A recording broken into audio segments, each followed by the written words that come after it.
All right, so this will be our last section here on death and dying. So something that's going to happen at the end of everybody's lifespan. It's always a pleasant way to end off a course, right? Um, so death. I really like the existentialist thinking of death and dying, which is that it really until you've accepted your own mortality and death and kind of worked through that emotionally, psychologically, you never really can enjoy life. So I think at any stage of the lifespan, it's important to really kind of think about your own death and what that's going to mean. Both from the spiritual aspect of things as well as just from the physical. Um, what I have found though is at each stage of the lifespan, um, death means something a little bit different. And so, it's not one of those things that you can just kind of accept and then you're good for the rest of your life, but something that, needs to be addressed every now and then. Not that you want to walk around like all depressed and stuff for all your entire life as you're thinking about your death, but just kind of, thinking about it every now and then occasionally. What does it mean? What have you done? Is your life going the direction that you want it to go in? And in that sense as well, as we talked about in um, Eric's stages of development, the integrity versus despair, if we're having these, kind of sit down with ourselves and thinking about, our own mortality, it can also help us when we hit that later stage to make sure that we're, that we've hit the integrity instead of the despair. So, addressing your own death throughout the lifespan really is going to help you not be in so denial of it. Now, death for some people can mean different things. For some people, it can be very scary and anxiety provoking. For other people, it's calm and reassuring. And then for other people, they're in a place in their lives where, death is kind of like the final answer. It's the escape, it's the safety net. That if things get too bad, that they always have that. And I've seen all of these different reactions to it. For those that have anxiety surrounding one's own death, it's important to sit down and think about why that is. Where is this coming from? This anxiety. They've actually found that building one's self-esteem can actually help kind of manage that anxiety surrounding death, and so that I think is an interesting idea. And I think to an extent that is that if we have good self-esteem, we probably feel like life is going pretty well and we've lived a pretty good life. And to some extent, that can help manage that anxiety. For other people that, maybe they have good self-esteem and are still anxious, what is the meaning of death to them? People who believe in an afterlife, who are very religious, actually can have just as much anxiety as those who don't. And again, I've worked with people on both sides of that issue, and it's interesting because some of them think it'd be nice to be in the other camp because they have this and this and this, but in the other camp they're saying it'd be nice to not believe anything happens after life because then you could just live life however you wanted to, which really isn't the case with those that don't believe in an afterlife. So really, I mean, your religious and spiritual beliefs don't make much difference until you've really come to terms with death, and then again, whichever side you fall on, you can feel comfort and a peace surrounding that. For me, that's a real interesting topic when I've talked with people before. Um, for those that are atheists, are kind of jealous of the people who are religious because they have this belief in an afterlife. But then, by on that same token, the people that do believe in an afterlife and are religious still experience that same anxiety. So there's really no way of escaping it other than apparently raising your self-esteem and then coming to terms with your own death and your own mortality. So again, it's nothing to be depressed about, but something that I think it's important to address throughout your life.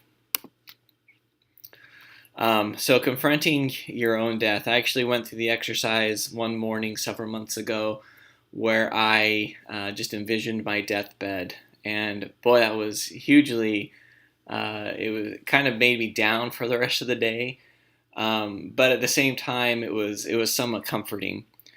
Um, so I would recommend doing this when you're in a good psychological state. Don't do it when you're already down. But it is something interesting to think about what it might be like. Interesting to think of who you would want to surround you, who you would want to be there. What would your final words be? What would you like them to be? What are the things, if you could send on to the next generation for them to know, what would you want them to know? These sorts of things is the way of confronting our own death, and in a way of really coming to terms and accepting that this is going to happen to everybody. Now, probably since the dawning of age, since we realized that we were mortal, we've always tried to find ways around that to try and achieve immortality. Ponce de Leon, the Fountain of Youth, and those sorts of things. The next big thing in for achieving immortality is to upload our consciousness into the internet or into some electronic format. And there's a movie that was just recently released about that called Transcendence. I haven't seen it, but I was reading a blog post about it, which I put onto Blackboard, where they say we're within 30 years of being able to upload our consciousness to the internet. We'll see. We're also, several years ago, we were also very close to achieving immortality in other ways as well. So I read that with a grain of salt. Don't get too excited about it. We'll see how that goes. But it's interesting thoughts, and in some ways, I think it's escapism of trying to escape, our own mortality and our own impending death. Those sorts of things are fun to think about and stuff. But I think it's still important to really just accept that death is a part of life, and the number one cause of dying is being born. So it's really going to happen to all of us. Now there are some alternative trajectories around death, and a lot of this has to do with cultural ideals, and specifically surrounding suicide. As you know, in some states, they do allow physician-assisted suicide, and in some countries as well. Other states see that as suicide and murder, and so they don't allow those sorts of things. So there are a couple of types of suicide here that become important.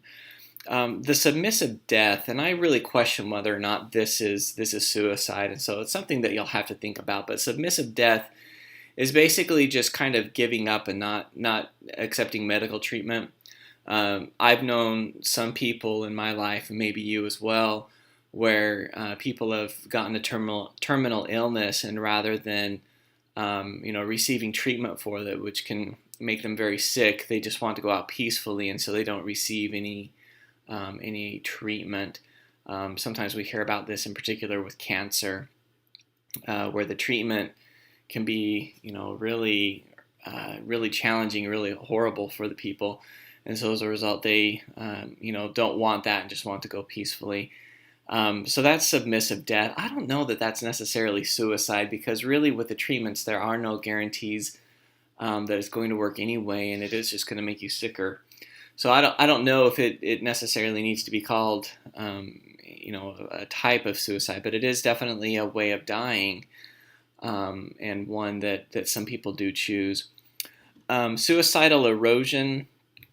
Again, this is up to you whether or not you want to consider this suicide, but it's basically engaging in high-risk activities, hoping that something happens to where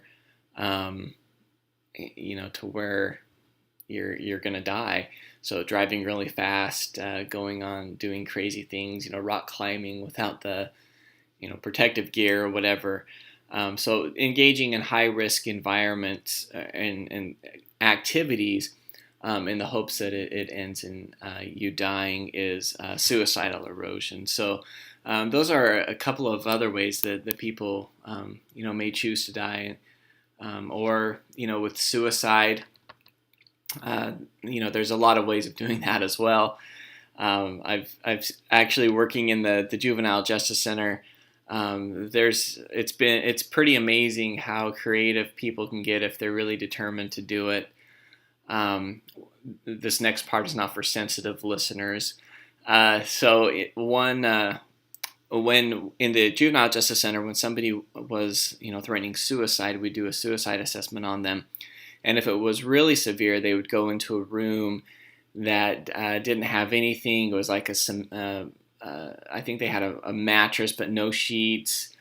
They had a toilet, and if it was really severe, they would strip them down and put them in basically a paper apron, so that way they wouldn't be able to hang themselves on anything. Some people in that room have tried to choke themselves. One person tried to drown themselves in the toilet. Another young woman was very creative, and she apparently was wearing a tampon and then put that down her throat in an attempt to try and choke herself. A very creative. If somebody is determined to do it, there's not a whole lot that can stop them. Although that doesn't mean that we shouldn't try. As a health professional, I'm required to prevent suicide whenever anybody suggests that they might do so. And there are different warning signs and things like that to look for as well. People not talking about the future, people giving away their prized possessions, and as part of the suicide assessment, I'll ask people, what's your plan? And depending on the detail of the plan, also kind of gives an indication of how serious they are. If it's something that's very detail oriented, you can tell they've thought a lot about it, and so their intentions of suicide are probably quite a bit higher than somebody who's like, oh, I don't know, I just feel like it. You wouldn't think that somebody would tell you their plan, but they definitely do. And looking at the plan, you also have to consider, if they have the means to carry it out as well. And that's another, another indication of, how serious they are. And then, the other question I ask is, how serious are they? And again, people are pretty honest about that. I don't think that's necessarily a cry for attention. They don't have anything else to lose. They're just going to be honest and say, I'm very serious about it. So if you know anybody that's talking about suicide, or is considering it, definitely help them get to somebody who can give them some help and see what's going on. The attitudes towards suicide differ slightly, depending on the condition of the person who's considering it. Some people that really have a lot of pain going on, physical, emotional. They're very sick. People tend to be a little more understanding of that, I think, than other situations. So at least that's what the research is suggesting that's out there on suicide and suicidology. So that's confronting our own death, thinking about it, and then again being aware of other people. So here are 5 wishes that terminally ill patients should consider. Who do you want to make care decisions for you when you can't? Who do you trust? So you have to find somebody who is going to respect your wishes, your desires, and who you're close enough that you've talked about your wishes and desires to, so that they know what you want and what you want to follow through. I've asked my wife and my children many times that if I die, I want AC/DC's Back in Black played at my funeral, and they don't want that to happen, so I need to find somebody else who will make sure that takes place. I told them that I first started off with AC/DC's Highway to Hell, and they didn't think that was very funny, so I went to Back in Black. So hopefully I'll either wear them down or find somebody who will just kind of run up and start playing that song anyway. What type of medical treatment you want and what you don't want. So really kind of the living will type thing. Do you want to be on life support? Do you not want to? Do you want to receive drugs that are going to help ease pain? Do you not want to? And that kind of falls into with how comfortable you want to be in your final days and hours. Do you want to be home? Do you want to still be in the hospital? And then finally, what you want your loved ones to know. And again, those are some of the things that I suggested, as you kind of imagine your own deathbed scenario.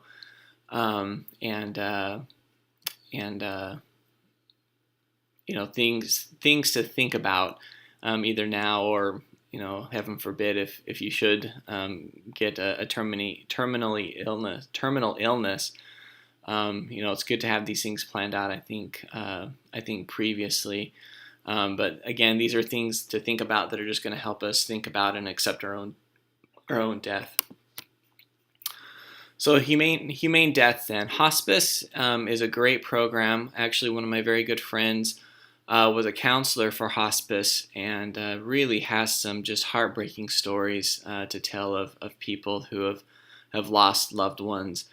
Hospice, comes in and takes care of the dying as well as the dying's families. And it's really a great service. It can be very beneficial for people. In most cases, I understand that for some it's not been a good experience, but I think overall most people are pretty satisfied with hospice care. And they can also help move people from hospitals back to the home so that they can die there. So the right to die, as I talked about with suicide, is something that is very it's a real heated debate, I think, within our country. Some states now allow some forms of euthanasia. Active euthanasia is basically having somebody help you commit suicide. And I don't mean to say that with like any negative connotations or anything. A doctor might prescribe a particular set of pills that are going to result in the patient's death. Some people really feel like they have that right to choose. If they're very sick and they're in a lot of pain, or they can't live a lifestyle that's going to keep them psychologically happy, they really want to be released. As I said, sometimes death is kind of like the safety net for some people, that if all else fails, I always have this to fall back on. So the active euthanasia is illegal in most states, but there are some where under some conditions it is possible to do. Passive euthanasia is removing like life support and treatment that are going to keep a person alive. And so again, some people have that living will. This is something that is legal in the United States, to where like if I'm in a coma, brain dead, and the only thing keeping me alive are some machines, if we go back to the previous slide, what kind of care do I want? I can say that I don't want to be kept on life support, and so when they remove that, I would eventually die, and that is passive euthanasia. Palliative and end-of-life care, the definitions are there. So palliative is relieve or prevent emotional and physical distress. So that can, be done with different medications, as well as for some of the emotional with counseling and therapy and basically loved ones being around us as we die, as we hit that stage. And then end-of-life care addresses the concerns and circumstances associated with impending death.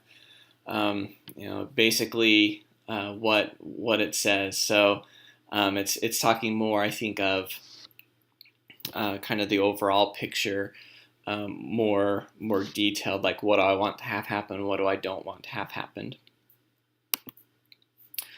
All right, grief and bereavement. We all know like the stages of grief. Just toss those out. It's nice to think about, but not everybody goes through those stages. And if they do go through those stages, not necessarily even in that order, so the denial, the anger, the bargaining, and then the accepting type stages, in practice, those don't really pan out all that much. Really, grieving is culturally dependent, and even within the United States, we have different cultures of grieving. Some of it is based on spiritual and religious practices, and some of it is just based on where you are, how your family was, how you grew up. So really, so much of it is going to depend on the culture that the person is in, to how they're going to. Will people be sad and hurt? Absolutely. There is a loss that's probably universal, but how they express that loss is going to differ from person to person. And so it's important to be aware of that, particularly, if people around you or yourself or you're working with people that are going through the grieving process, to help normalize, whatever they're going through is just fine, because that's their own reaction and that's their own grieving process, and they have the right to that. Death of a child is, most of the times we expect the parents to go out first. I certainly expect that with my kids.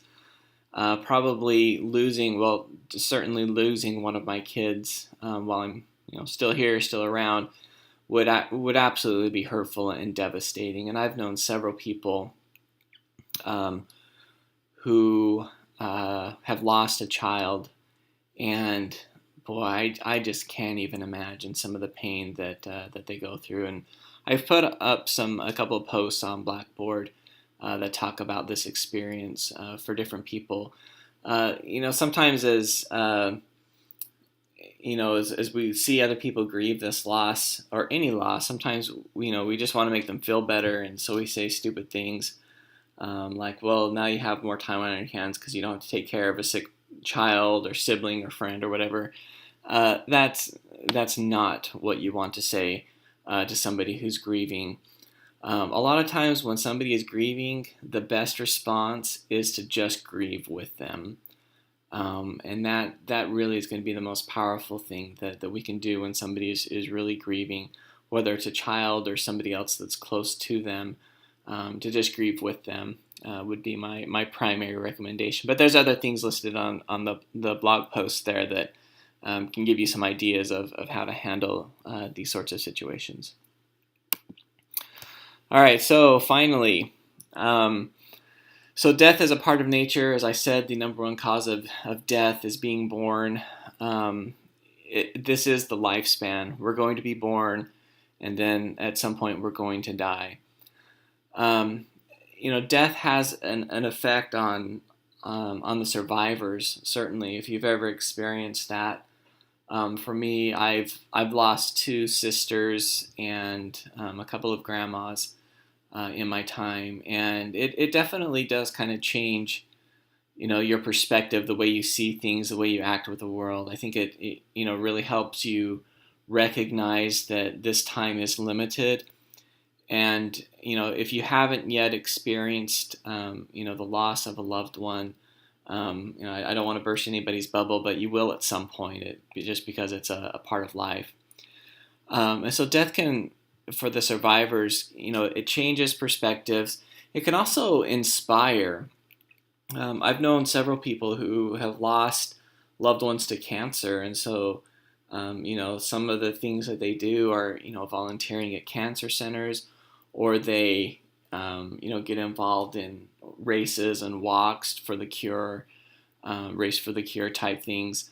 And, those are things that, that death really inspired somebody in order to pursue this direction. And so for the surviving, it can be a very transformative experience for them as well. So that concludes the class, actually. So that is it. Thanks for listening to all of these, and enjoy.